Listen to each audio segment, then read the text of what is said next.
Hello students, welcome to a lesson through the virtual training center of the Brihan Mumbai Mahanagar Palika. My name is Shraddha teacher, and in this lockdown period, since we are not able to go to school, children, we will be doing many lessons here online through the virtual class. So come on, let's proceed to our lesson for today. And today I'm here to teach you a lesson in English for Standard 9th. Now, if you remember, children, last time we did a lesson which was a poem from your textbook, and the name of the poem was Have You Ever Seen? Now, it was a very amusing poem where there were a lot of funny incidents like mountains, growing toes. Okay, so we saw many funny things there, like rivers having a bed sheet on it, and so many funny incidents we saw in that poem. I hope you remember part of it. And when we were doing that poem, I told you that the next time when we meet, we will do a little bit of grammar exercise from the same poem. So here I am back with the grammar exercises from the poem Have You Ever Seen? So this will be part 2 of the lesson Have You Ever Seen? So now if you look at this particular poem, children, there are a lot of figures of speech in the poem. Okay, now what are figures of speech? Now figures of speech are those parts of speech or those poetic liberties that the poets take that go beyond the original meaning of words. Alright, now these kind of words you will see, or this kind of language, or these kind of sentences, usually you will find in poems, in poetry. Alright, and this is only for giving the poem or giving the piece of writing a new kind of approach. Alright, so figure of speech, you can say it is one kind of device, or it is one kind of method or technique which is used by these writers or these poets in order to make their poems more attractive, more interesting, and more amusing for the person who's reading it. Alright, so what is figure of speech? A figure of speech is a speech that goes beyond the original meaning of words in order to supply new effects or a fresh approach into an idea or a subject. For example, see here, if a person says that he is starving, now when do you say that you're starving? Who is a person who's starving? A person who is close to death because of hunger. These kind of people, we say that they are starving. Okay, but here when you say I'm starving, it doesn't mean that you're dying of hunger, but it means that you are very, very hungry.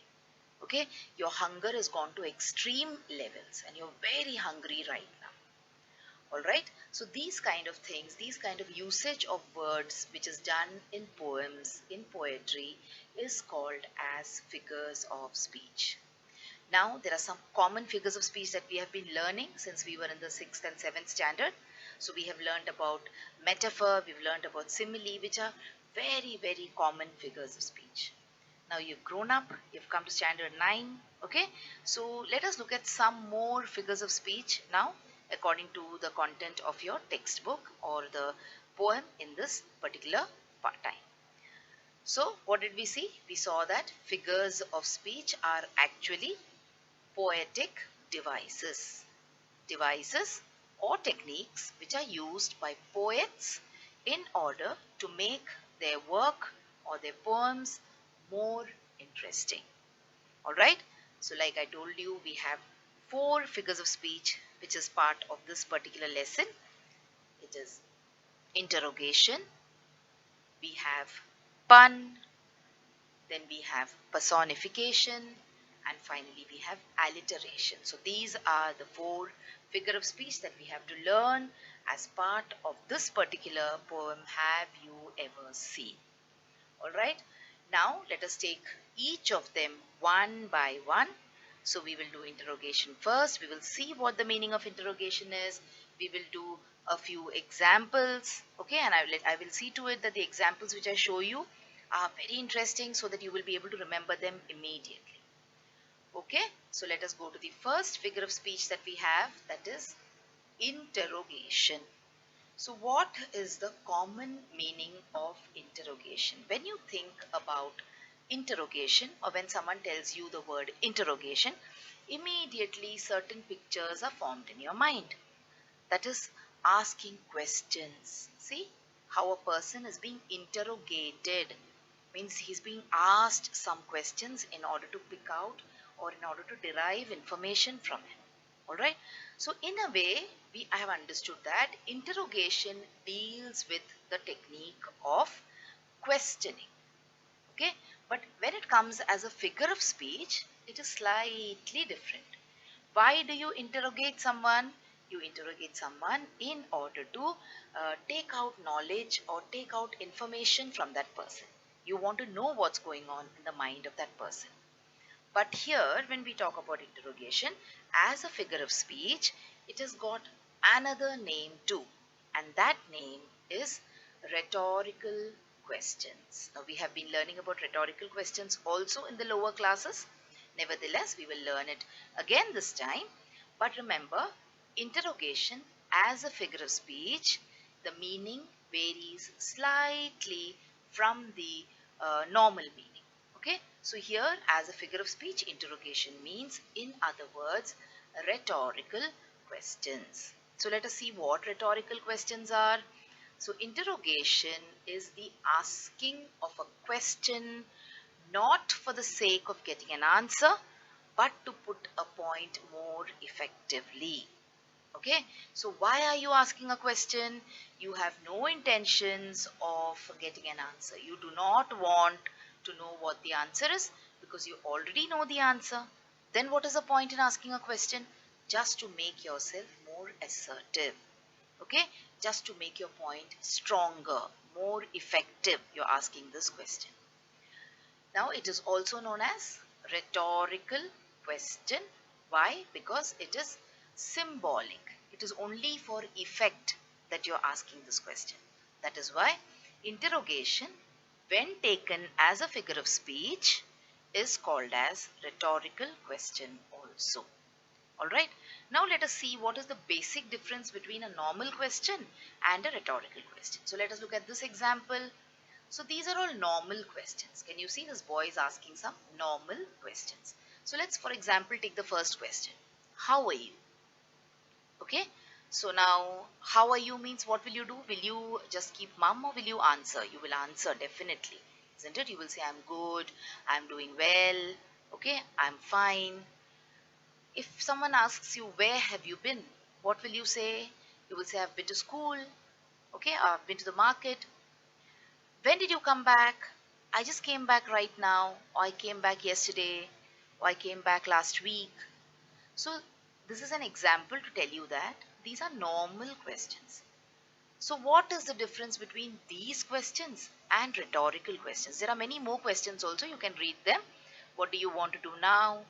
Where are you staying? Are you happy to be back? Do you plan to go back? Where are your parents? Can you help me go there? So these are all questions that you're asking. So what is the difference between these questions and a rhetorical question? So the difference is mainly that in these questions you expect an answer. So answers are expected when you ask a normal question. But when you're asking a question as part of interrogation, or when you're asking a question which is a rhetorical question, you do not expect answers. Okay? Let us, for example, take some examples of rhetorical questions here. So you see, the first one, are you crazy? So this question, when I'm saying, are you crazy? I want to say that you are crazy. You're doing something so, you can say not normal, that you are crazy. Okay? So look at the next question. Can you imagine that? Means they're doing something or something is so bad that you can't even imagine it. Okay, so when I'm saying, can you imagine that? I'm saying that you just can't imagine that. Alright, look at the next one. If you poison us, do we not die? So this, all of us know that if someone poisons you, you will die. So you're saying that we will die if you poison us. So please don't poison us. If you poison us, we will die. Aren't you ashamed of yourself? So you should be ashamed of yourself. This is what I want to say when I'm saying, when I'm asking you, aren't you ashamed of yourself? So I'm telling you in a way that you're doing something bad and you should be ashamed of yourself. So children, these are all examples of rhetorical questions where the answer is known to you and you're asking this question only to prove a point. Okay? One more thing which I would like to point your attention to is most of these statements that have turned into rhetorical questions are strong statements. Okay, statements which carry a very strong emotion. You can see the exclamation mark used over there. Okay, this is not a rule. Remember, English is not like pure sciences where you combine two atoms of hydrogen and one atom of water and you get water. Hydrogen and oxygen, you get water. It is not like that. So there are no rules in English which you can say are hard and fast. But this is just something which I would like to draw your attention to, that usually when you want to make a strong statement, that is the time you ask a rhetorical question. Okay? So this was the first figure of speech that we have done now. Let us go to the next one. A pun. So what is a pun? A pun is a play on words that have the same sound but different meanings. Okay, so when you use homonyms and when you try to create some kind of, you can say, humor or wit, then it is called as pun. Now, puns are usually witty or humorous. So when you want to add some element of humor or element of fun or some light element to your poem, you write or use the figure of speech pun. Okay. For example, time flies like an arrow. Okay. Now, flies here means the action of flying. So time flies. Can time literally fly? No, but time passes soon. Okay, and look at the other meaning of flies here. Fruit flies, they like bananas. See? So fruit flies, they eat fruit and they like bananas. So here there are two words used. The first one is time flies and the other one is fruit flies. So in one, the flies is the action and the other one, the fly means the insect fly. So what is pun? In other words, you could say that jokes created because of playing with words. When you play with words and then the situation becomes humorous or the sentence becomes funny, then that is called as pun. Okay, so we will see some interesting images to understand the meaning of pun here. So see, why was the baby ant confused? Why was the baby ant confused? Because all his uncles were ants. So you got the point? How words are used in order to make the situation funny or in order to create a joke. Now ants are all ants only. Alright? Now why is this baby confused? Because all its uncles are all ants. So this is the use of pun. I've tried to pick up examples which would be easy for you to understand. Let's look at one more example. Why are teddy bears never hungry? So teddy bears are never hungry because they are stuffed. Now you know a teddy bear is a kind of a doll or a toy which is called as a stuffed toy. So there is some soft filling inside it.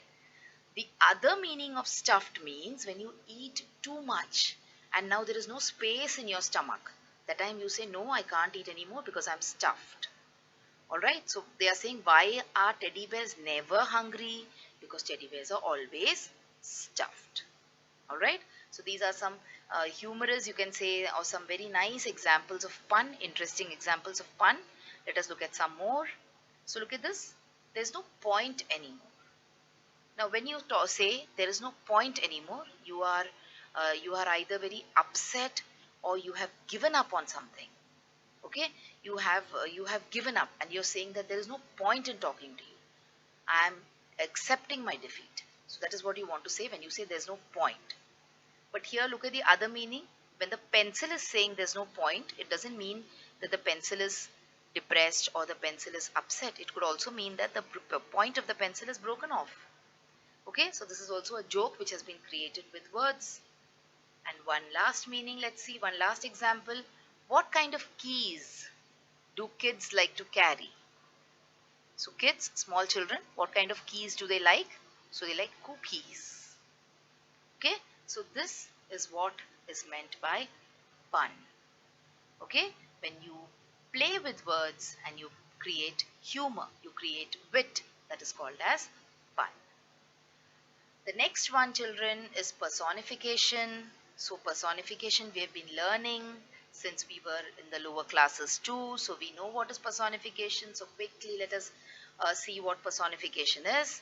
So it is a figure of speech which gives the qualities of a person to an animal, an object or an idea. Okay, so there are certain things which people can do and which animals or objects or ideas cannot do. So these qualities, when you're giving it to an animal or an object or an idea, then it is called as personifying. Treating that animal, treating that object or treating that idea as a person. Look at the example, the wind yells while blowing. Okay, so only a human being can yell. So you can see this person yelling. Yelling means screaming loudly. Only a human being, people like you and me can yell. Winds cannot yell. So the wind cannot yell at all. So it is an idea of personification. Let us look at some more ideas quickly. So the leaves danced across the lawn. That means the leaves, they were blown away by the wind and they moved across the lawn. But saying that the leaves danced. So can you see a leaf dancing? So is it possible? So that is personification. You're personifying the leaf. Alright. See, look at this. The stars winked at me. So there's this boy who's saying the stars are winking at me. So winking means when you shut and open your eyes, it's called winking. The stars cannot wink. They're just twinkling. Because of the gases in the air, the light is distorted and you feel that the stars are twinkling. Okay, or winking. And now in the next 2 minutes, let's look at the examples of personification. So the camera loves me. Camera is not a human being to love you. The flowers begged for water. See the condition of the flowers? They are in a very bad position. They are almost, they have withered away and they need water. But that doesn't mean that they are begging for water. Lightning danced across the sky. And art is a jealous mistress. Art, if you take up any art, like for example drawing, painting, dancing, it takes up a lot of your time. So it is said that art is a jealous mistress. Okay? These are all examples of personification, children. We will look at the last figure of speech again, a very simple one. Alliteration. We have learned it again, like I told you previously, we have learned it. I have taught you this, so I know. The use of the same beginning consonant sound in a line or a verse. So when the consonant sound is repeated in the beginning of a line or a verse, it is called as alliteration. Let us look at this example. Peter Piper picked a pick of pickled peppers. So the sound of the letter P is repeated. Okay. Some examples for alliteration before we quickly sign off for today.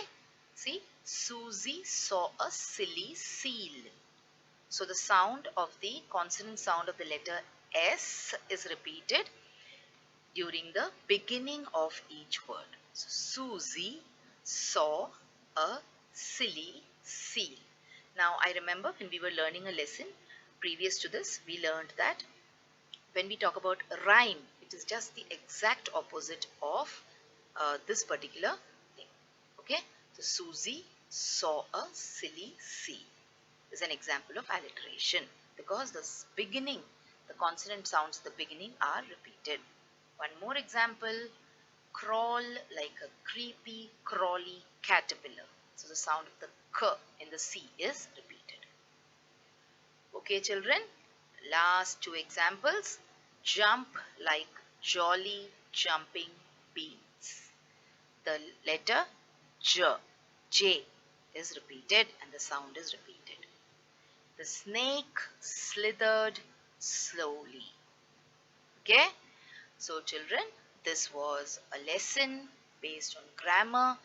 We did figures of speech. We did 4 figures of speech, if you remember, in this lesson.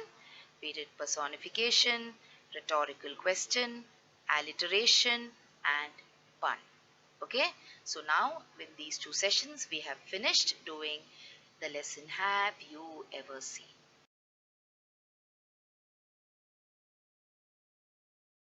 So children, wasn't that a wonderful video? And did you enjoy watching it? So if you want to watch more such videos in future, then please like this video and also subscribe to our channel, the MCGM Portal for Education, and also hit the bell button so that you get notified whenever I upload a new video here. Thank you so much for now. Let's meet again soon.